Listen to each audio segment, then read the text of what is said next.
जय हिंदू राष्ट्र। सुबह से दुंदुभी बज रही है बड़ी ज़ोरदार ढंग से। लोग कर्नाटक हाई कोर्ट ने हिजाब के विरोध में फैसला दे दिया, इसको बड़े गर्व के साथ लोग ले रहे हैं। मेरे देखे बिल्कुल उल्टी बात है। ये बात समझी जा सकती है कि संविधान की जड़ें परंपरा में हैं, मगर ये बात भी साथ साथ ज़रूरी है देखना कि वो मानवता के खिलाफ तो नहीं है, मानव के मूल अधिकारों, जीवन के अधिकारों के विरोध में तो नहीं है।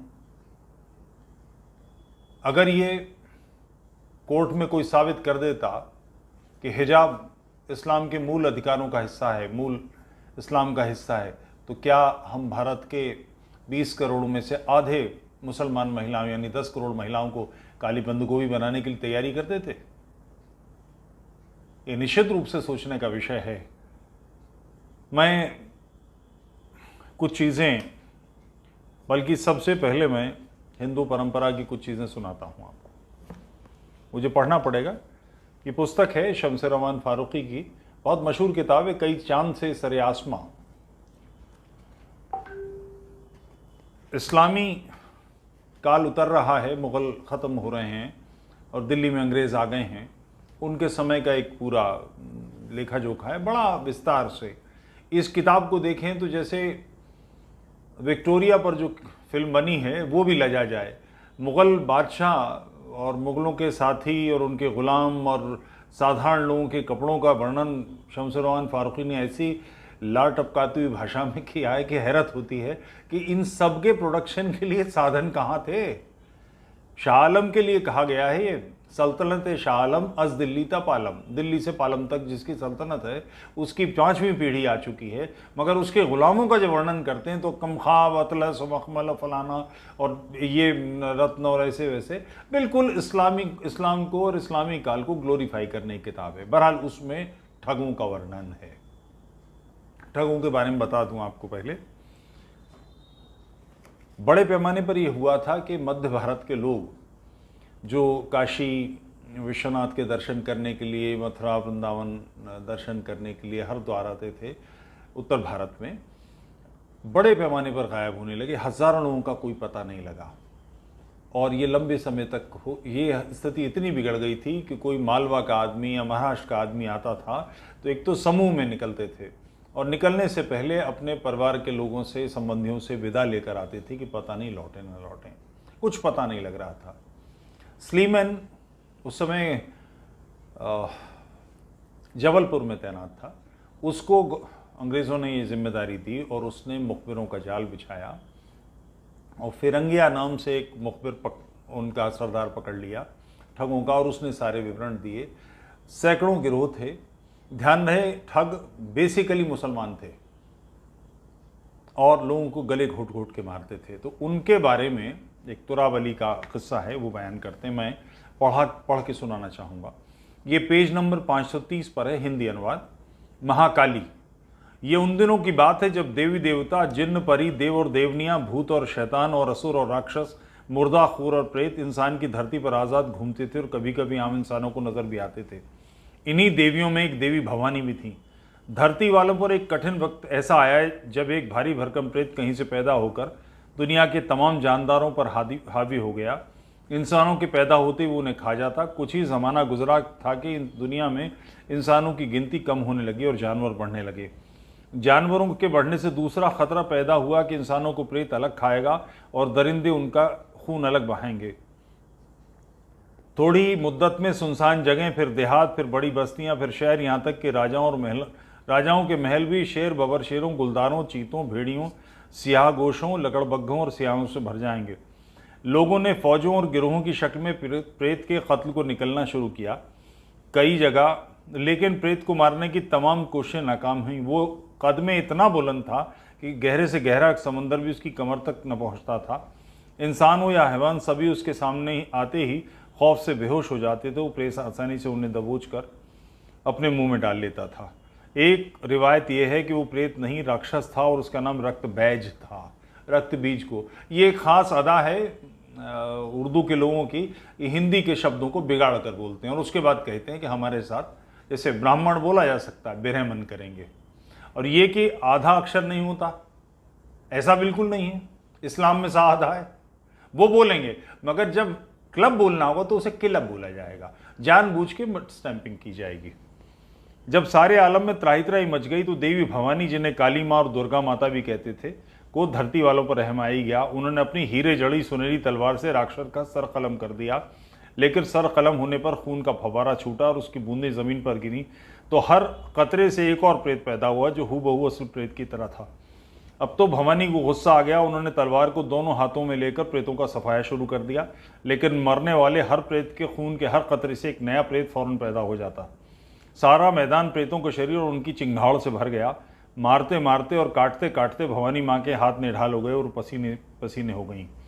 तब उन्होंने अपने बाजू पहुँचे और दोनों बाजुओं से एक एक कतरा पसीना युद्ध भूमि पर टपकाया।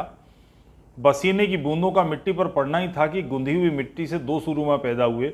भवानी माँ ने अपने पीले सफ़ेद दामन का किनारा फाड़ के दो धज्जियाँ निकाली और दोनों सुरमा को एक धज्जी देकर कहा, एक एक करके नाबकार प्रेतों का गला घोट दो और खून हरगिज न बहे। बहुत लंबा नहीं हो तो मैं इसको पढ़ लीजिएगा। मैं जो बात करना चाह रहा हूँ ये कि इस कहानी के अनुसार भगवती भवानी ने इन ठगों को ये धज्जियाँ देकर गला घोटने का काम सौंपा और साथ में ये भी आदेश दिया कि खून एक कतरा न बहे। आज से तुम्हारा धर्म यही है, इस धज्जी से इंसानों का खून करो लेकिन खून न बहे। तुम्हारे मारे हुओं को मैं खा जाया करूंगी, लेकिन मारने के बाद पलटकर न देखना। तुम्हारा मारा हुआ क्योंकि मेरे हुक्म से मरेगा, इसलिए मरने के बाद न वो भूत बनेगा, न उस पर कोई जांच पड़ताल होगी, न उसका दोबारा जन्म होगा और सीधा बैकुंठ जाएगा, नरक का मुंह कभू न देखेगा। इसमें कई सारी चीजें हैं। एक परंपरा ये कि एक मंचल, और उसमें ये कि कई सारी इसमें परंपराएं बयान की, मगर कुल मिलाकर बात यह है कि ठगों को मारने का अधिकार भगवती भवानी ने दिया था। ये इस किताब के हिसाब से नहीं साबित होता। जब ये मुकदमा चला तो जज के सामने, अंग्रेज जज के सामने ठगों के सरदारों ने प्ली ली कि हम मारते नहीं हैं, हम भगवती की बलि चढ़ाते हैं। तो जो परंपरा है, क्या उसके आधार पर ठगों को गला घोट के मारने की अनुमति दी जा सकती थी? अंग्रेजों ने नहीं दी। सारे जिन लोगों ने यह काम किया उनको हैंग किया, सैकड़ों ठगों को फांसी दी गई और ठगों का उन्मूलन हुआ। दूसरी चीज, ये मेरे हाथ में कुरान मजीद है, इसका हिंदी अनुवाद मोहम्मद फारूक खां, अंग्रेजी अनुवाद मोहम्मद पिक्ताल का है, मकतबा अल असनाद नई दिल्ली से छपी है और बहुत प्रतिष्ठित है।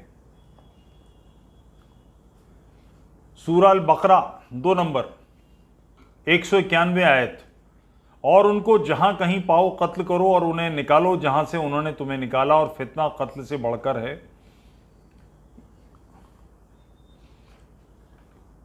उनसे तुम मस्जिद हराम यानी काबा के पास न लड़ो जब तक कि वो वहां तुमसे युद्ध न करें, और यदि वो तुमसे युद्ध करें तो उन्हें कत्ल करो, यही काफिरों का बदला है।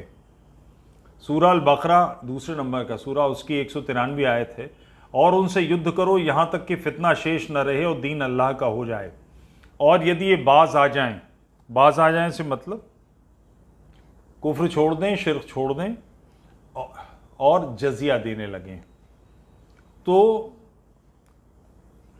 उनके सिवा फिर कोई पेशकदमी जायज नहीं। ऐसी 25 आयतें हैं जिन पर कोर्ट में ये मुकदमा गया था, जिनको सैयद वसीम रिजवी साहब, जितेंद्र नारायण सिंह त्यागी वर्तमान नाम, उन्होंने मुकदमा किया था। तो जिस परंपरा के आधार पर इसको गलत ठहराया जा रहा है या ये इस्लाम का हिस्सा नहीं माना जा रहा, इस मूल किताब में काफिरों के कत्ल हैं, तो माई बाप सरकार दो आलम, क्या आप लोगों के कत्ल करने के अधिकारों की स्वीकृति देंगे? ये गंभीर प्रश्न है। और एक सूरह अल बकरा की दूसरे चैप्टर में यानी 221वीं आयत है, और मुशरिक स्त्रियों से जब तक ईमान न लाएं विवाह न करो, ईमान वाली एक लौंडी एक मुशरिक स्त्री से अच्छी है। लौंडी किसको कहते हैं? जंग में जिस औरत को पकड़ लिया जाए, उसके माँ बाप, उसके भाई, उसका पति, इनको मार दिया जाए। बहरहाल जंग में जो लूट होती है, इस्लामी लूट की बात कर रहा हूँ, कि सामान्य युद्धों में लूट नहीं हुआ करती। मनुष्यों के, हारे हुए लोगों के भी सैनिकों के अधिकार हैं, जिनेवा कन्वेंशन के। ये पुराने वाले अधिकार हैं जो ओरिजिनल किताब में हैं। उसमें यह है कि लौंडी रखने का अधिकार है। एक मैंने आयत पढ़ी और दूसरी सूरा अन्निसा यानी 3 नंबर की सूरा में 24वीं आयत है, और विवाहित स्त्रियां भी तुम पर हराम हैं जो किसी के निकाह में हों, सिवाय उनके जो लौंडी के रूप में तुम्हारे कब्जे में हों। तो साहिब आलम, मैं एक सवाल पूछना चाहता हूं कि सरकार की बीवी या बेटी को कोई दीनदार उठा ले और सरकार कुरान की रोशनी में फैसला लेंगे कि हिंदुस्तान के कानून की रोशनी में फैसला लेंगे कि ये दीन का हिस्सा है, इसलिए इन औरतों के अब अपने व्यक्तिगत जो अधिकार हैं, जीवन के अधिकार हैं, स्वतंत्रता के अधिकार हैं, वो नष्ट हो गए, अब वो इस्लामी गुलामी में आ गई। इसे इस तरह से तय किया जाएगा? ये बहुत गंभीर मामला है। मनुष्यता जो विकसित हुई है, उसने जो भी अमानवीय चीजें थी उनको नष्ट किया है। ठगों के बारे में मैं आपसे निवेदन करके चुका हूं। इसी तरह का भारत में जितने भी बड़े किले हैं, इनकी नींव में नरबलियां हुई हैं। जो कैदी होते थे, उनके जिनको मौत की सज़ा मिलती थी, उन कैदियों को जयपुर में तो लिखा हुआ है, जाकर देख लीजिए, उनके गले काटने के बाद उनको रखा गया। तो हम किसी बड़े निर्माण को करेंगे तो क्या इस परंपरा का पालन करेंगे कि मनुष्य की हत्या की जाएगी? नरबलियों की परंपरा रही है और विश्व भर में रही है, तो हम क्या परंपराओं को इस तरह से देखेंगे? परंपरा के बावजूद जो विकास हुआ है सृष्टि का, जो सभ्यता का, जिसे मानवता हम आज कहते हैं, उसका मूल आधार है कि हमारे अधिकार बराबर हैं। कोई बादशाह है, दूसरा गुलाम है, तो गुलाम के हक कम नहीं हो जाते। किसी स्त्री के कुरान में आयत है एक गवाही के सिलसिले में, बल्कि वो भी मैं पढ़ के सुनाना चाहूंगा।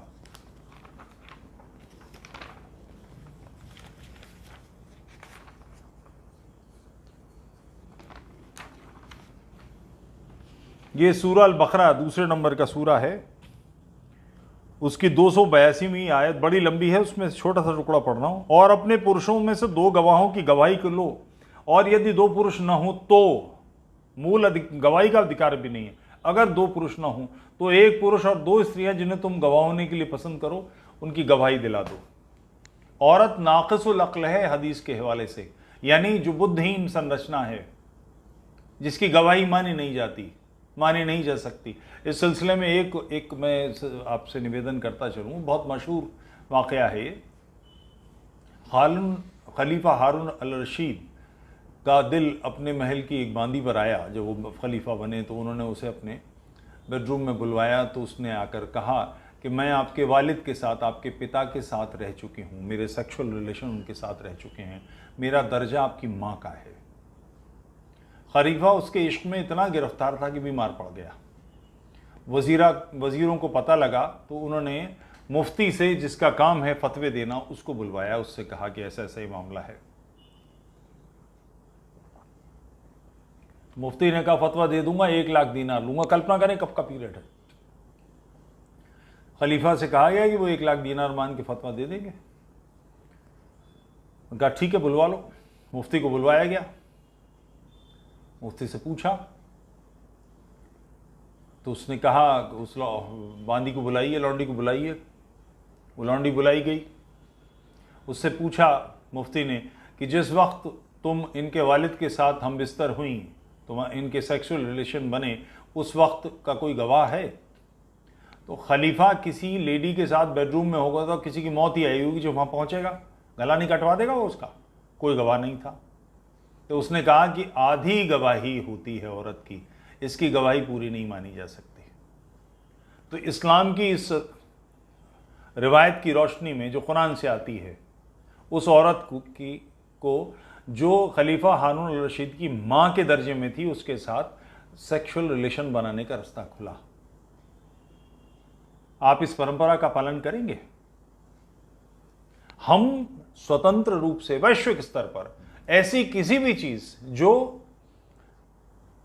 सभ्यता के विपरीत जाती है, जिसके कारण मानवता विकसित नहीं होती है, मानवता का मार्ग अवरुद्ध होता है, हम उन सारी चीजों के विरोध में हैं। जैसे एक नाम लिया जाता है कि बंगाल में सती प्रथा थी, सती प्रथा नहीं थी, बकवास किया गया, एक आध दो चार किस्से को लेकर पिक्चर बना दी गई, वो अलग बात है, मगर बड़े पैमाने पर कहीं कुछ नहीं मिलता। वो जौहर हैं जो इस्लामी आक्रमणों के कारण होते थे और स्त्रियों की दुर्गत होती थी, मृत शरीरों तक के साथ में दुर्गत होती थी, इसलिए वो जल जाती थी। एक मनुष्य को जलकर, यानी उसका ब्रेन डेड हो, इतने होने में 6.5 से 7 मिनट लगते हैं, यानी 6.5-7 मिनट तक पिघल के बहना लोग स्वीकार करते थे, इसलिए कि इस्लामियों के हाथ में ना आ जाए।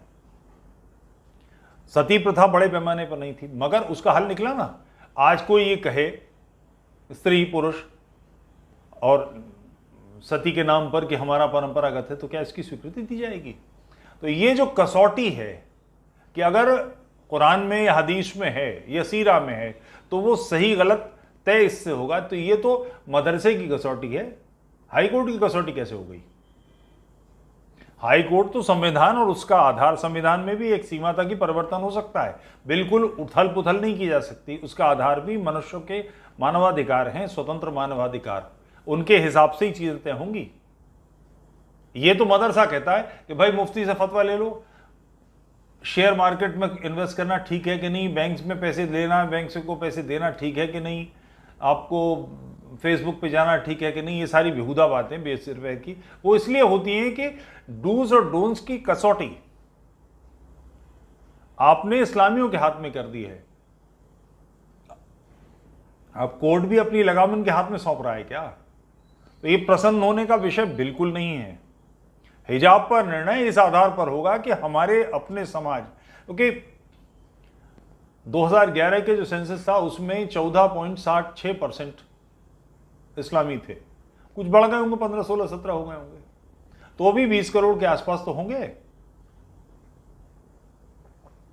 20 करोड़ का आधा समाज, उसको हम कभी कल्पना कीजिए, अपने आप को किसी ऐसे कपड़े में कैद कीजिए कि सिर्फ एक आंख का जो इस्लामी ढंग है, ये लोग ढंग से मुकदमा नहीं लड़ पाए, नहीं तो ये बता सकते थे, एक आंख से वो चल फिर सके, इतना दिखाई देना चाहिए। कल्पना कीजिए कि भारत की गर्मी में, भारत से तो ज्यादा ही गर्मी थी अरब में, इन महिलाओं को क्या हाल कर रखा था। ठंडा इलाका हो तो समझ में आता है कि शॉल की जगह, चादर की जगह वो काम आ जाएगा। पूरे समाज को सिर्फ ये मानकर रखना कि ये घर का खाना बनाने और बच्चे पैदा करने के लिए है। दीन में महिलाओं की स्थिति क्या है, इसे इस घटना से समझ सकते हैं। मक्का से जब मदीना हिजरत हुई तो मोहम्मद के एक साथी की 2 बीवियां थीं, उसने वहां के मदीना के एक साहब को अपना पगड़ी बदल भाई बनाया और फिर कहा कि मेरी ये 2 बीवियां हैं, इनमें से जो पसंद हो उसे ले लो, उसको तलाक। उसने एक पसंद की, तलाक दे दिया गया और वो उसकी बीवी बना दी गई। जानवर के साथ भी ऐसा करता है क्या कोई? अपना कुत्ता खो जाए घुमाने में, आदमी बावला हो जाता है उसे ढूंढने के लिए, अपनी बिल्ली न लौटे तो परेशान हो जाता है। कबूतरबाज कबूतर उड़ाते हैं, शाम में अगर कबूतर न लौटे तो आधी रात तक आसमान में आवाजें देते रहते हैं। बीवी जो 2 हैं उनमें से एक दूसरे के हवाले कर दी। उसका कारण यह है कि परिवार का कोई कंसेप्ट ढंग का है ही नहीं, इसीलिए सारी बातें होती हैं। और इस भेड़चाल में कोर्ट भी जाएगा, ऐसा तो इस्लामी काल में संभव था कि दिल्ली में तुगलक का है, अल्तमिश का शासन है, तो वो जो चाहे तय करे। हम क्या वापस उसी दिशा में जा रहे हैं? तो ये बड़ा प्रसन्न होने का विषय नहीं, बड़ा गंभीर विषय।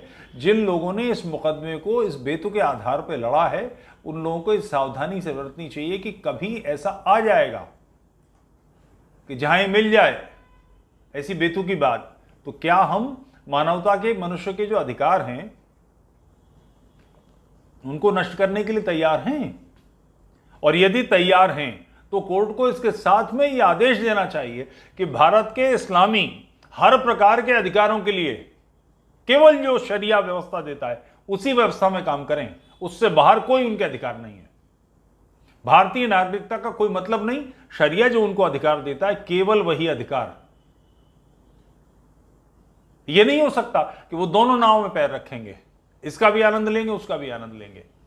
यह बहुत गंभीर मामला है, इस विषय को बड़ी सख्ती के साथ डील करने की आवश्यकता है।